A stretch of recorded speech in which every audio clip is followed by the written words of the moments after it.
It was a quiet night in Enfield, London, 1977, until the silence shattered. In a modest council house, 11-year-old Janet Hodgson sat frozen in her bed as a heavy knocking echoed through the walls. Her younger brother cried out, swearing the sound was coming from inside the room. Suddenly, a wooden chest of drawers scraped across the floor. Slowly at first, then violently, as if pushed by unseen hands. Janet's mother, Peggy, rushed in just in time to see the furniture move again, this time sliding toward the door as if trying to trap them inside. Terrified, she yanked it back, but the force kept pushing against her, stronger than she could hold. That was the night the Hodgson family realized they weren't alone, and their home would soon become the center of one of the most infamous hauntings in history. On the surface, the Hodgsons were just like any other working-class family in North London. Peggy Hodgson, a single mother of 4, was doing her best to raise her children, Margaret, Janet, Johnny, and Billy, in a modest brick council house at 284 Green Street. Their days were filled with the usual sounds of family life: children rushing to school, laughter spilling into the small backyard, the television humming in the corner. But beneath the ordinary routines, there was an undercurrent of struggle. Peggy was raising her children alone, working tirelessly to keep food on the table and a roof over their heads. The house may have been cramped, but it was theirs, a safe haven in a busy neighborhood. That sense of normalcy would not last. What began as faint knocks and whispers in the walls soon grew louder, more violent, until the Hodgsons could no longer deny that something sinister was taking over their home. What started as faint knocks soon turned into a nightmare no one could ignore. At first, the Hodgsons thought it was the children playing tricks, until the disturbances grew impossible to explain. Heavy furniture slid across the floor on its own. Chairs tipped and toppled in front of witnesses. Objects flew through the air, hurled by an unseen force. The children, especially 11-year-old Janet, became the focus of the activity. Neighbors reported seeing her lifted from her bed, her body levitating in front of stunned onlookers. Even local police officers were called in. One officer signed a sworn statement after watching a chair move violently across the room without anyone touching it. Each night, the house grew darker, the disturbances stronger.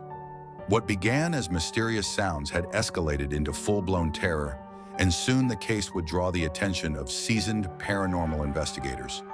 The haunting at Green Street had grown so intense that the Hodgson family could no longer face it alone. Word of the strange events reached the Society for Psychical Research, and investigators soon descended on the modest London home. Among them was Maurice Gross, who would spend countless nights with the family, documenting knocks, movements, and eerie disturbances that defied explanation. But the most chilling phenomena came from young Janet. Investigators recorded her speaking in a deep, gravelly voice, far beyond her years, as though another presence was using her body to communicate. The voice answered questions, cursed at those in the room, and sometimes spoke for hours. Tape recorders captured the chilling sound, leaving even seasoned researchers unsettled. As the case gained traction, journalists, skeptics, and even paranormal legends like Ed and Lorraine Warren made their way to Enfield. Cameras snapped photos of Janet appearing to be lifted into the air, and multiple witnesses swore they saw objects move in real time. With the world's eyes on Enfield, the haunting quickly became more than just a family's nightmare. It became a battleground of belief.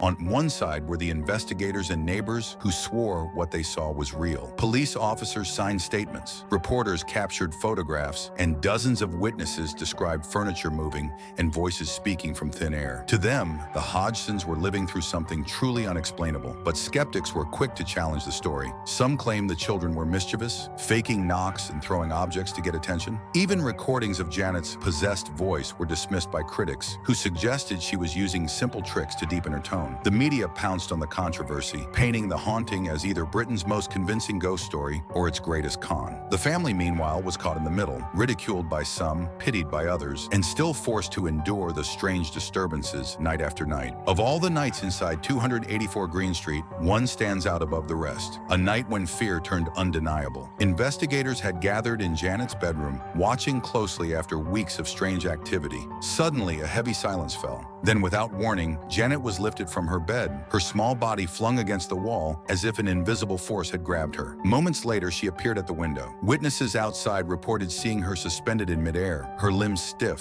her face twisted in terror. Photographs snapped in those seconds would later become some of the most infamous images in paranormal history. And it wasn't just the children. A police officer, called in to witness the activity firsthand, signed a statement swearing she saw a chair slide across the room by itself. For many, this was the turning point, the moment speculation gave way to genuine fear. Eventually, the activity inside 284 Green Street began to fade, but the haunting never truly left the Hodgsons behind. The children grew older, moved on with their lives, yet they carried with them memories of the nights that defied reason. Janet herself admitted that while some events may have been exaggerated, far too much happened to ever dismiss it all as make-believe. Paranormal researchers still call the Enfield case one of the most well-documented hauntings in history. Hundreds of hours of recordings, dozens of eyewitness accounts, and evidence that remains impossible to explain keep the story alive nearly 5 decades later. Skeptics argue it was nothing more than attention-seeking children. Believers point to the sheer weight of testimony, and in the middle lies an unsettling truth. Whether hoax or haunting, the Enfield Poltergeist captured the imagination of the world and left behind a legacy of fear that refuses to die.